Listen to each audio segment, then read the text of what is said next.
Om.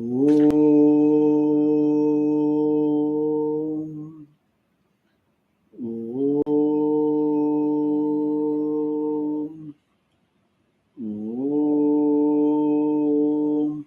Shri Rama Rama Rameti Rame Rame Manorame Sahasranama Tatulyam Rama Nama Varanane Shri Rama Rama Rameti Rame Rame Manorame Sahasranama Tatulyam Rama Nama Varanane Guru Brahma Guru Vishnu Guru Devo Maheshwarah Guru Sakshat Param Brahma Tasmai Shri Gurave Namaha Om Sadashiva Samarambam Shankaracharya Madhyamam Asmadacharya Paryantam Vande Guru Paramparam Om Pranams to the lotus feet of the Lord, pranams to all the Mahatmas and Gurujis, pranams to all of you. We are in the 72nd shloka. Mahakramo Mahakarma Mahateja Mahoragah Mahakrutur Mahayajva Mahayagyo Mahahavihi. We are going through it halfway through. Let me recap the namas which we have seen. Mahakramaha, the one with a wide step span. Mahakarma, one of great actions. Mahatejaha, the one of great effulgence and valor. Then Mahorahaga, the one in the form of a serpent. Then Mahakratuhu, one who is the great sacrifice called Kratu. Up to this we have seen. As I said in the last class, Kratuhu means those yajnas, those oblations or those prayers which is done based on the what is prescribed in the Vedas, which is there in the Shruti. Those fire rituals are called Kratuhu. The rituals which are done based on the allied ancillary scriptures is called Yajnaha. He is going to say Mahayajnaha later. So which we will see which we'll see it now. So now we are in the 676th Nama, Mahayajva. Mahayajva means the say great sacrificer. One who performs a yajna is called Yajva. If the creator of the Jagat is Mahayajna, the creation of the Jagat is Mahayajna, the ritual, then who is the Yajva, the performer of this yajna? Bhagavan. Obviously, it is the Bhagavan who is created this. Bhagavan is the Yajva, and the Ritwik, the priest, is also Bhagavan. Thus, he is the Mahayajva, the great sacrificer. He is the maker, the means, and also the end. Whatever that this is made is also Ishvara. In his avatars also, he does various yajnas. Even though he has no necessity to do them, he does them for the Loka Sangraha, that means for the Loka Kshema. So the good of the world, and hence he is Mahayajva. So whichever namas, the group of namas you see, all these concepts will come again and again and again. Because Sarvam Vishnumayam Jagate, everything is Lord. So only thing is, as I said in the initial introduction, just for us to remember, he is trying to put it in 1000 namas. Literally speaking, only one nama, the first one, Vishwam Vishnu, over. The entire Vishnu Sahasranamam is done. As somebody said, to understand the Vishwam Vishnu, you have to go through the remaining 999 namas. So that is what it is. So Mahayajna, one who is a great yajna. As I told you, Krituhu means one is based on the Shrutis, and the yajna is the one which is based on the Smriti Granthas, allied scriptures. So there are 5 yajnas. Here Mahayajna refers to the 5 yajnas prescribed as a daily karma, the Panchamaha Yajna, which is very beautifully described in the Bhagavad Gita also. So there are Deva Yajna, Brahma Yajna, Pitra Yajna, Manushya Yajna, and Bhuta Yajna. And these are called Panchamaha Yajnas because Deva Yajna is the daily worship of gods through rituals like Sandhya Vandanam, Agnihotra, Puja, etc. And Brahma Yajna is the propagation of Brahma, that is the Veda, and other scriptures through Swadhyaya, study of the Vedas, and Adhyapana, teaching of the Vedas. So one is people have to chant Vedas, and then there are some people who are supposed to propagate and teach others.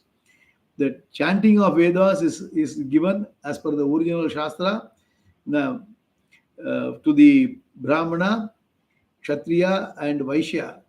And Brahmana is the one who is responsible for propagation of the Vedic chanting. Okay, but everybody has to chant. That is what it is. The daily chanting of Gayatri is also a Brahma Yajna. Okay, that is very important. In fact, if you chant Gayatri, Gayatri itself is the condensed form of the entire Vedas. Anyhow, we will see it when we do Sandhyavandanam commentary. Then Pitru Yajna. Pitru Yajna consists of doing Tarpana and so on for the Pitrus. Okay, Manushya Yajna consists of feeding and looking after the guests. Bhuta Yajna is feeding the crows, birds, squirrels, and others and living beings and taking care of all the environmental and ecological preservations. Bhagavan is invoked in the daily by these Panchamaha Yajnas, and it is he who is in the form of these Mahayajnas, and hence he is Mahayajna. In fact, Gita says, Yajnartat karmanon anyatra lokoyam karma bandhanah tadartam karma kaunteya mukta sangas samachara sahayajna praja sruštva purovacha prajapati anena prasavishyadvam yeshavotishta kamaduk devan ba vaitanena te deva bhaventuah parasparam bhavayantah shreya paramavapsyata. Beautiful portions in the third chapter of Gita. I have not only I have given this Rishti, this whole earth has come, not it's the earth, the whole universe has come, and I have given you the user manual Vedas, which has got the Yajnas, the Panchamaha Yajnas, and you all do these Panchamaha Yajnas. If you don't do Yajnas as a Yajna Bhava, Yajna Bhava means what? Ishwar Arpana and Prasada Buddhi. That's what is Yajna Bhava. If you don't do it, you will get bound. Yajnartat karmanon anyatra lokoyam karma bandhanah. So otherwise you will always have anxiety, fear, stress, strain when you do perform even the prayers. So yajna bhava, everything for the sake of Lord. Yat karoshi yadashnasi yajyoshi dadasyat yat tapasyasi kaunteya tat kurushva madarpanam patram pushpam palam toyam yome bhaktya prayaschati. So many things are there. Bhagavad Gita elaborately talks about it in a karma yoga way. Alternatively, Bhagavan is in the form of great yajna called Japa Yajna. This is another way of interpretation we can give. That is, then he is called Maha Yajna. Because in the Gita itself, Bhagavan says, Yajnanam Japa Yajñosmi. Yajnanam Japa Yajñosmi. I am the Japa Yajna among all the Yajnas. It comes in the 10th chapter, Vibhuti Yoga. So this Yajna is the easiest to perform as it can be performed at any time and place. And anybody can do it. There's no need for any dravya. Dravya means what? Any material, no expenses. All it needs is only oneself. And Japa Yajna is the most efficacious thing as the cheapest one. So you understand one thing. You understand one thing, which is very, very important principle. To ultimately to be happy, you don't need to spend anything at all. Ultimately, to be feeling happy, you don't need to spend even a single iota of penny. Even a single penny you don't need to spend. Why? You just connect with the Lord and do japa. Do japa. Because there are three types of prayers. Kayikam, Vachikam, Manasam. Kayikam means physical prayers where you do elaborate pujas. Now all the lockdowns have been opened up. The economy is all brimming busy. All the temples are opened up. No cloud control. Everybody can go everywhere. So you do various kinds of pujas, offerings to the Lord. That requires a lot of expenditure and then inviting people and naivedyam, everything. All those things are there. So it's an elaborate thing. Not everybody will be able to do. You require physical effort also. Then after the Kayikam, it is the Vachikam, which is Parayanam or Bhajan, Nama Sankirtanam, all those things. So which requires more, which is also requires an effort where you have to sit down, you have to do it in a place, so you have to get up and do all those things. So this is the second one, which has got a relatively lesser effort than the physical action of puja. Then japa, and for japa you don't need anything, you don't require any place, and even if you are sick, assuming you are lying on the bed, you can do japa. And that's why Bhagavan says, Yajnanam Japa Yajñosmi. And in terms of level of concentration, this is the most important point. In terms of level of concentration, Japa requires the maximum level of concentration. For physical puja, your mind may be somewhere. The Purohit will be guiding you, you will be doing pujas. Yesterday was Shankar Jayanti. So we did the puja for Shankara. So when you do Archana, mind may go somewhere because The Prohit will be chanting, you will be just offering flowers. It will go somewhere. When you do Parayanam, also the same thing. On the 1st May, we had the Vishnu Sahasranamam Parayana. Okay, Eka Dina Koti Parayana, which is happening in Singapore for many years. So at that time also, when you know Vishnu Sahasranama by heart, you will go, mind will go everywhere, your lip will be moving. When you want to do japa, especially the Manasa japa, where the lip also should not move at all. Because there's one japa is where you have got a lip movement alone, then sound will not come. But the ultimate, the best japa is where lip movement is also not there, where only you do the chanting only by in the mind. It is the most difficult one because mind has to be made available for the japa. So that is what is giving you the maximum concentration. That's why Yajnanam Japa Yajnosmi. So that's why he is a Mahayajna, another way of interpretation.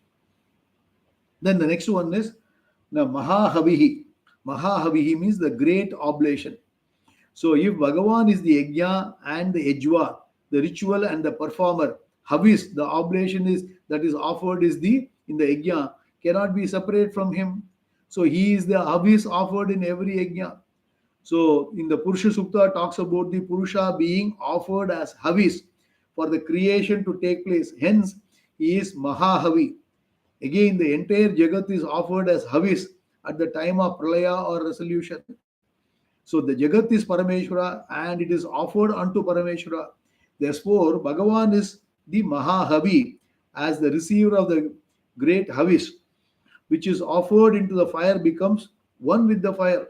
So the perception of this Jagat as nothing but Brahman is an offering of this Jagat onto that Brahmatma. The offering of Avankara unto the Brahman with the knowledge that is not separate from Brahman is the greatest Havis that can be offered. Let me repeat. The offering of the Ahankara, the ego, the I, and then followed by the Mamakara, which is me. So an I and then minus and me and minus. So the Ahankara onto the Brahman with the knowledge that it is not separate from Brahman is the greatest Havis that can be offered. So as the receiver of the great Havis of the Jagat and Ahankara, he is Mahahavi. So thus these four namas, what are the four namas? Now, Mahakrituhu, Mahayajva, Mahayajno, Mahahavi. The second line of the 72nd shloka, the four namas indicate that all the aspects of Yajna are nothing but Bhagavan. Now, the performer, the performed, the oblation, the receiver, everything is Bhagavan. So that's what we have seen in Bhagavad Gita. Again, go back to the Gita, shloka number 24 of the chapter 4. Brahmarpanam Brahma Havihi, Brahmagno Brahmanahutam, Brahmaivatena Gantavyam, Brahma Karma Samadhina. Adhe Mari, one more shloka which is there in the Bhagavad Gita, 9th chapter, 16th shloka, which I chanted earlier in the previous class. Aham kraturaham yajnah swadaham aushadam mantrohamahame vajyam ahamagniraham hutam. This also can be compared. So everything is sarvam vishnumayam jagat, sarvam brahmamayam jagat. So aham kratu, aham yajna, aham the mantras, chanters, I am the ghee, I am the food, I am the offering, I am the fire, everything is there. So we have to keep on meditate upon this. Again, what is the benefit of Vishnu Sahasranama? When you know the meanings, when you chant, you are expected to develop what is that? Chitta Vishalada. The ultimate prayojanam of Vishnu Sahasranama is expansion of the mind. Point number one. The second prayojanam, benefit of Vishnu Sahasranama, understanding the meaning of Vishnu Sahasranama is what is that? Chitta Ekagrata. Why? Wherever, whichever work we are doing, everything is Bhagavan only. So you have to focus. The next benefit of Vishnu Sahasranama is I am able to do my Karma Yoga very well because Karma Yoga principle is what? Ishvara Arpanam Prasada Buddhi. Everything is Ishvara. Boss is Ishvara. Office is Ishvara. Client is Ishvara. Business customers are Ishvara. So patient, doctor for doctor, patient is Ishvara. Right? So everything is Ishvara. So when you are able to divinize the entire universe, you will be able to do Karma Yoga very easily because you start seeing divinity the Ishwaratvam, the Daivam in every place, in every minute, every waking minute, I'm able to feel Ishvara in this world, and I am in the thought of Ishvara all the time. So Karma Yoga can be done effectively, and that will give you Chitta Shuddhi. And what happens? Finally, what happens is, by having this expansive mind, the mind becomes purer and calmer. Thereby, you are able to go to Jnana Yoga. For Jnana Yoga, you require the elimination or dilution of the ahankara, mamakara. Most important thing of all the prayojanams, the most important thing of Vishnu Sahasranama, of divinizing the universe, is dilution of the ahankara and mamakara. The me and minus completely gone. Nothing is, even this body is not yours, this mind is not yours. What about all the relationship? Everything is based on this body only. Nothing. All the degree what you have got, nothing. All the power you have got, nothing. Everything is Lord's vibhuti, everything is Lord. So develop this attitude. So dilute your ahankara, mamakara, which is the most important thing for going to Jnana Yoga. Then only you can understand Aham Brahmasmi. Otherwise, Aham Brahmasmi is a theoretical knowledge. Everybody knows it. Tathitvam everybody can say. But it doesn't help you. What happened? Because it is only in the lip level. You have not really internalized. Like the bhajan arati, dhane mani dhane, sabu kuch tera. You say it is monotonous arati without understanding the meaning. When you say everything is yours, you should give it to Lord. You should seize that Lord. So here, when you do these kinds of namas, you say everything is Bhagavan. Then where is the question of myself? Even myself, the identity itself is lost.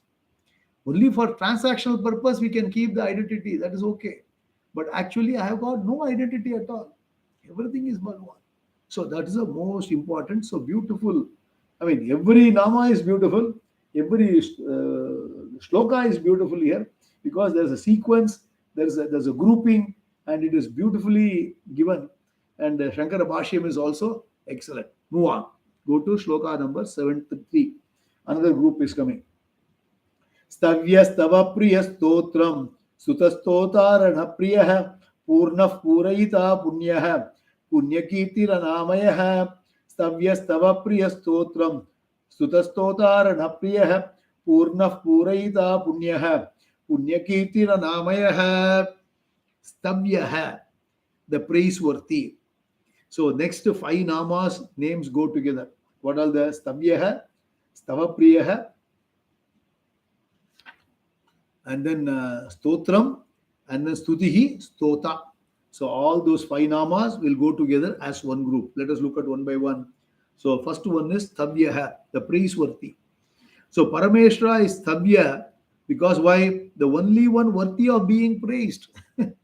He is praised by all, but he does not praise anyone else, because there is no one worthy of praise, nor does he stand to gain anything from anyone.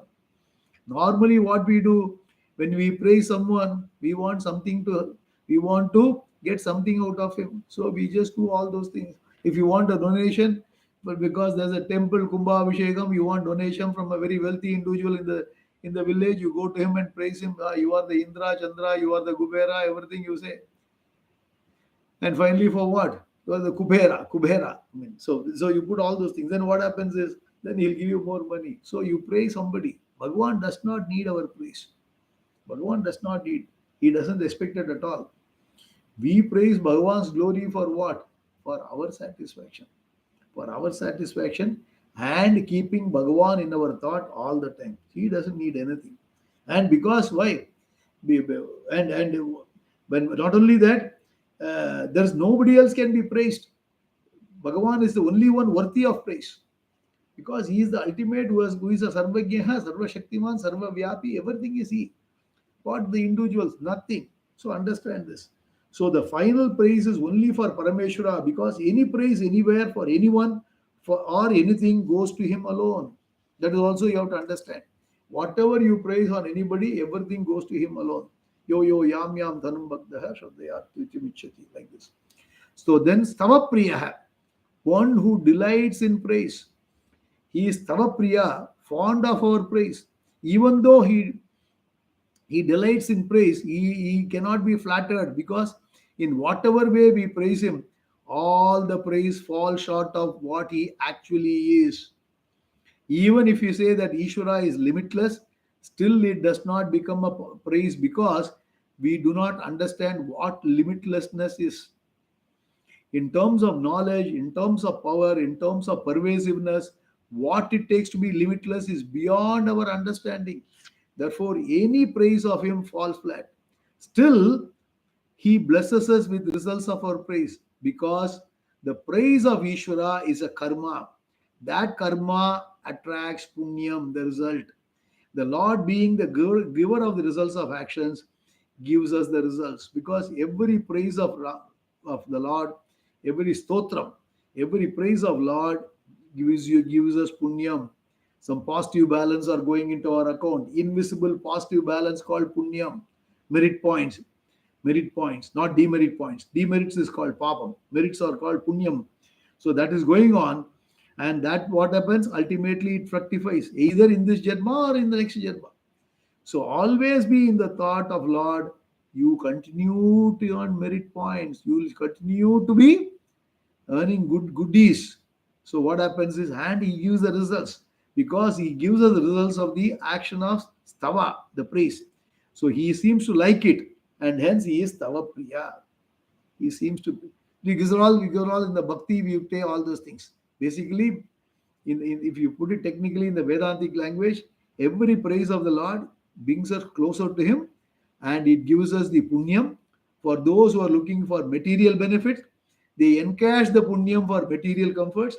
Those who are looking for spiritual elevation, they use this punyam for spiritual elevation purpose, going to jnana yoga.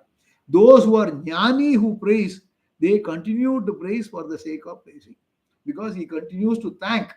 The person continues to thank Lord for giving us this knowledge. So there are three types of people, summarizing it. One is the materialistic people, who are called artha bhaktas. They praise the Lord for material things, either for ihaloka sukham or paraloka sukham. They are focused on dharma, artha, and kama. And there are jignasus, the people who are seekers of moksha. They praise the Lord because that gives you chitta shuddhi, and thereby you are able to go to jnana yoga, understand aham brahmasmi. For a jnani who praises because of what? Well, jnani need not praise, because jnani and Bhagavan are one and the same. Jnani praise it for the sake of others. If a jnani is a madhatipati or a big acharya, then many people are following him. So jnani continues to do the puja. For example, our Acharya, Sringeri Acharya, for example, he need not do pujas. But he continues to do pujas for what? Because there are a lot of bhaktas coming, and then he wants to show the world this is the way it is. They are all Mahajnanis. They don't need to do it. But still they do it for what? Because for the sake of Loka Sangraha, for the welfare of the world, they continue to do all those prayers and lead others to follow the path. That is very important. That is the reason they do it. So, but Bhagavan, in fact, doesn't need any one of our praise. The praise is converted into punya papa, punyas, not papa, punyas, and thereby the punya can be encashed in two ways. That's what it is. The stotram. Stotram means the one in the form of praise. The meaning of the stotra, prayer, is Ishvara, and hence he is stotra. Ishvara himself is in the form of stotra, because he is the meaning of every word of praise. And it is really guna kirtana, the recognition of his glories and singing them in praise. Whatever guna qualities you have and see wherever as worthy of praise is really the guna of Ishvara. There is no difference between word and its meaning, and hence he is the stotra, because he is the meaning of the stotra. So stotram. Then stutihi, he is in the form of the act of praise. Stutihi. Stuti is the act of praise. That is also the Lord himself in his stuti. Then stota. Stota. Stota ranapriyaha. You have to split it properly. So stota is one nama, ranapriyaha another nama. So stota, one who does the action of praise. So who is the stota? So then who is the stota? Now who does the stuti? The stota who does the action of praise is also Ishvara, as he is the self in all. Bhagavan is there in each one. Bhagavan, not each one of us. Bhagavan is there. We could not say that.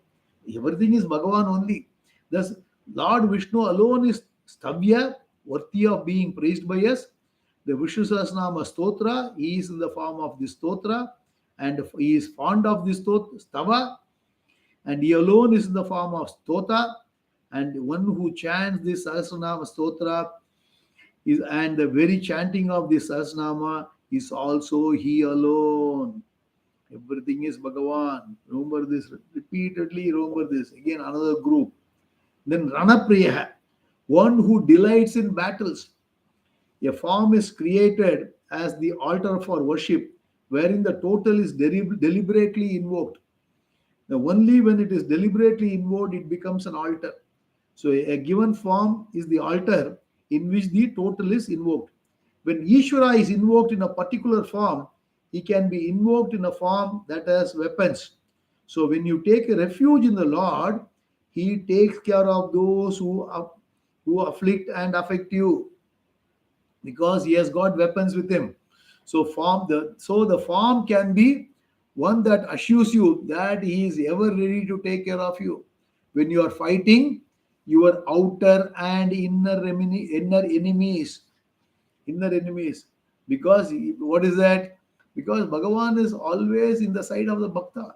Whenever Bhakta is there, there are so many Puranic stories, including the Prahlada Charitra, which comes in the Bhagavata. So the main enemies are what? Main enemies are actually not external. Main enemies are finally internal. Or all your sorrow, depression, confusions, and our likes and dislikes, frustration, anger, guilt, and so on. All these are the enemies inside, and they have to be taken care of. Enemies outside can be easily be taken care of, but inside enemy takes time. We have to do that. So thus Ishvara can be invoked in different forms. Here Lord Vishnu is invoked as Ranapriya, as one fond of fighting battles to protect the world, and therefore Ayudha Priya, as one who likes weapons, because we do not like him to come to we do not like him to come empty-handed to protect us. He is generally depicted as having Panchayuda, 5 weapons. So we take Vishnu, which who has got the Panchayuda. What all there? Conch, discus, mace, bow, and arrow, and sword. So as though he is the ever ready to protect us. There is a Shotram called Panchayuda Shostram, very powerful, very efficacious Shostram. So the 5 Ayudams are Vishnu are protecting us, and the Palastuti is also very famous. So those who are interested, go and then look at the internet and look for Panchayuda Shostram. Many people normally memorize and chant it regularly also. It's a very good stotram. Only 5 plus I think one more sloka, 6 slokas. That's it. Then Purnaha, one who is full. Purnaha. Bhagavan is Purnaha, the whole. Purnamadaha, Purnamidam. There's no lack whatsoever in him. Knowledge wise, he is Purna. There's no ignorance. Power wise, he is Purna, endowed with all the Shaktis. Desire wise, he is Purna, endowed with everything, with nothing unattained. He is limitless in all the ways. Hence, Purna. Bhagavan is Purna. Then Purna Yita, one who gives fulfillment. Not only is Ishvara full in himself, he is Purna Yita also. He fills one with the all Sampat, prosperity. He blesses by filling up one's heart. Only the one who has fullness can give the fullness. By invoking him as Purna, there is fullness, and therefore he is Pura Yita. To the extent that one understands Ishvara, to that extent one is cheerful, and being all pervasive, he is you and me also. Everything is Bhagavan. Sarvam Bhagavan only. Then Punyaha, the very body of Punya. Punya accounts for Sukha, and Papa gives Dukkha, pain. So Papa also stands in the way of one gaining Sukha. It comes across. It comes and stops one gaining the or enjoying the Sukha. He is Punya, pure, and he purifies us from Papa that stands in our way of gaining happiness, and allows the Punya to give Sukha. Because any good karma that one does results in Punya, the happiness. So punya will come. The punya has to fructify, no? The fructification has to happen. See, we keep on being in the thought of Lord and do pujas, and punya comes, or do stotram, and then we gain punyam. But the punyam goes and stores somewhere. Then what happens? It doesn't fructify. Then it may fructify in the next janma. Bhagavan said, no, even in this janma I'll give you. And the next janma also, if you are there, if you don't get jnanam, if you are born again, I'll give you. So, but what he is saying is, here itself I'll take care of you. That's why Bhagavan said in the Gita, Ananyas chintayam tomam yejana paryupasate. Tesham nityabhiyuktanam. Nishya abhiyuktanam. So what he is saying is, Tesham nityabhiyuktanam yoga kshemam vahamyaham. I will give you the yoga and kshema. Yoga means what? Whatever you need to receive, you will receive. Whatever has to be retained with you, you will retain it. I will take care of it. You do your work and earn whatever it is and try to do whatever it is. But to retain whatever you earn and to enjoy it is not in your hands. Bhagavan's kripa is required. So our free will has got a limitations where we can do certain amount of work and we can earn things and then we can enjoy. But it requires Bhagavan's grace in terms of earning and retention of whatever you got. So yoga is earning, and kshema is retaining whatever you got. So Bhagavan says there, provided what? The condition is what? Ananyas chintayam. It's ananya chintya. Ananya chintya means not thinking anything else but Bhagavan. So you will get, Bhagavan is the punya. He is the very body of punya. And he'll give you punya. How punya, he'll give you sukham, which is fructification of punya, provided you are in the thought of Lord all the time. Then punya kirtihi, one whose fame is auspicious. He is the most famous, and his kirti, fame, brings punya, auspiciousness, and hence he is punya kirti. The fame of Bhagavan is not only by the destruction of a number of asuras like Ravana, but it is because of his absolute virtues. We are blessed by singing his glories that amounts to his kirti. Again, Ravana is only in you and me. There is no other Ravana outside. All asuras are within oneself alone.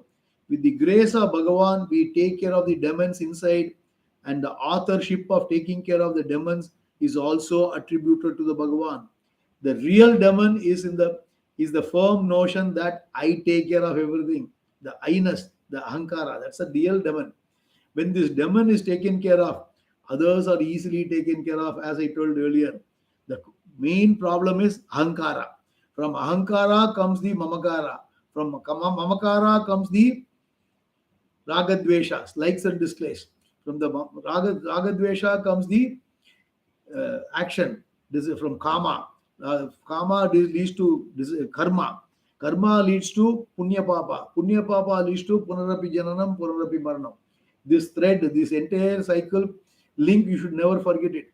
So the root cause is ahankara, the so-called individuality. Perish, kill the individuality completely. So it is nothing but pure understanding, and it is not physical distractions. So you have to intellectually, cognitively understand everything is Bhagavan and kill your individuality. That is important. It is cognitive understanding and it is in our mind. Then Anamaya, the one who is ever healthy. Bhagavan is Anamaya, free from Amaya, any kind of physical or mental afflictions. Since he is not under the influence of karma, he is always healthy. For the cure of all our Amaya, we invoke the Lord as Anamaya.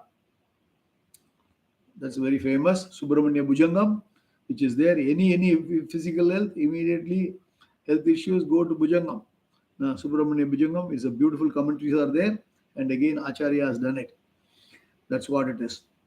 Go on to next shloka, shloka number 74. Manojavas tirthakaro vasureta vasupradaha vasuprado vasudevo vasur vasumana havihi. Manojavas tirthakaro vasureta vasupradaha vasuprado vasudevo vasur vasumana havihi. Manojavaha. the one swift as mind. One swift as mind. The mind is very fast. It can move in a minute to a distant place. Here, Bhagavan is said to be Manojava, capable of moving as fast as mind. This comparison is just to understand that the Lord is all pervasive. Elsewhere, it is said that He is Manaso Javiyaha, faster than even the mind. Ishavasya Upanishad says, Manaso Javiyaha. So even before the mind reaches any place, Ishvara is already there. That He is there is not a question of Ishvara reaching a place in time, because the very place and time are Ishvara. Being Sarvagata, all pervasive, He neither needs to be moved, neither needs to move anywhere, nor does He require any speed to move. Because all those things you have to understand very clearly. Because in the Gajendra Moksha, when the Gajendra was taken by the crocodile, and again Bhagavan comes with the chakra, all those things are initially for us to understand the glory of the Lord. But as you mature, as you graduate yourself, then everything is Bhagavan. He need not travel at all. He is already there. He is all pervading. That you understand. So further, the mind can move only within the sphere of name and form. It has to think of an object.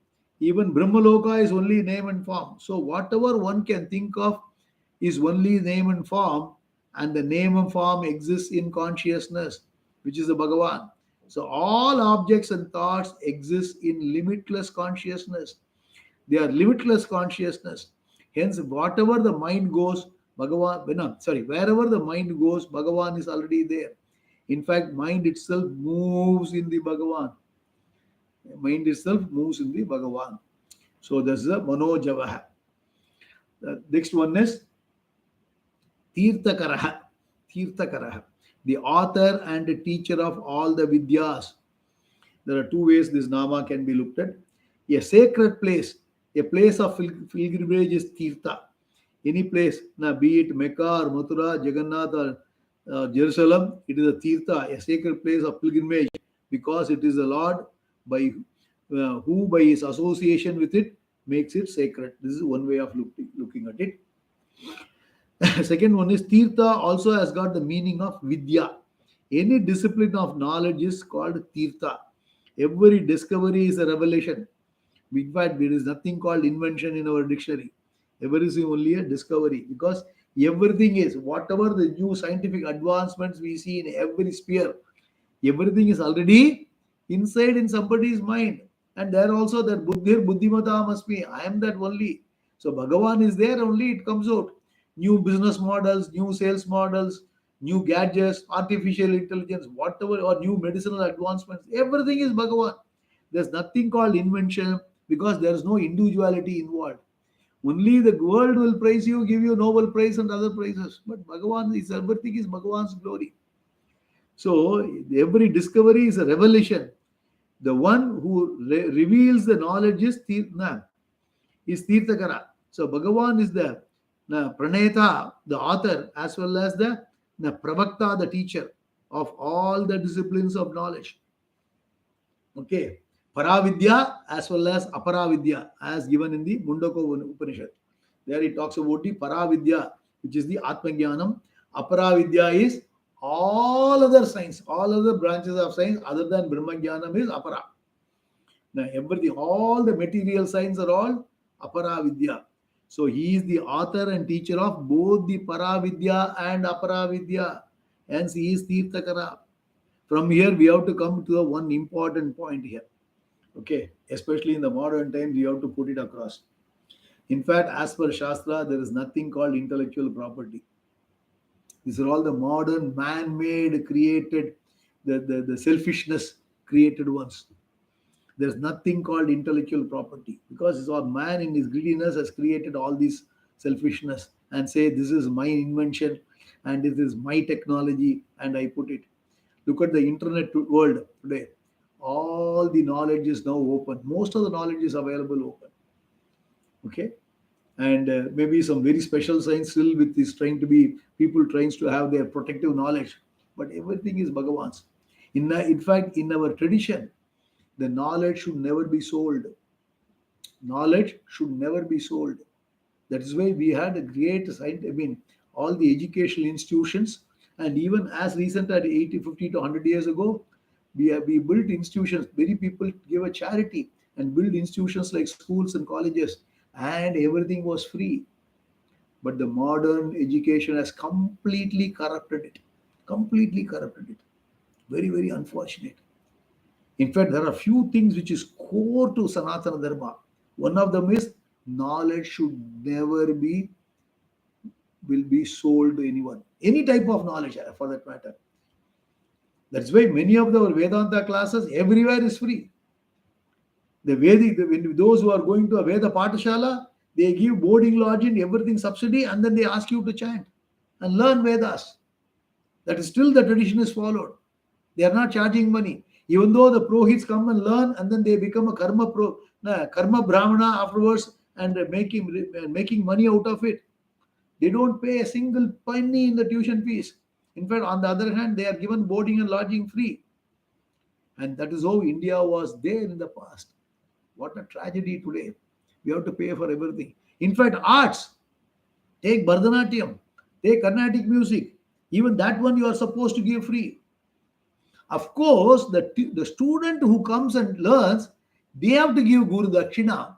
That is their protocol, where they have to give Dakshina based on their propensity to pay, based on their ability to pay. They have to give more.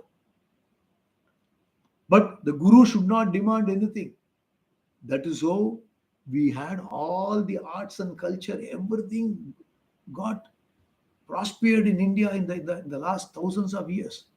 Can you think of all those, the temples which have been built, all those sculptures, how it is done? Because it's all from father to son, son to son, like this it comes as a kulat turil. It's all the family crafts, and we excelled in everything. But the modern things, everybody polluted our mind. Unfortunate.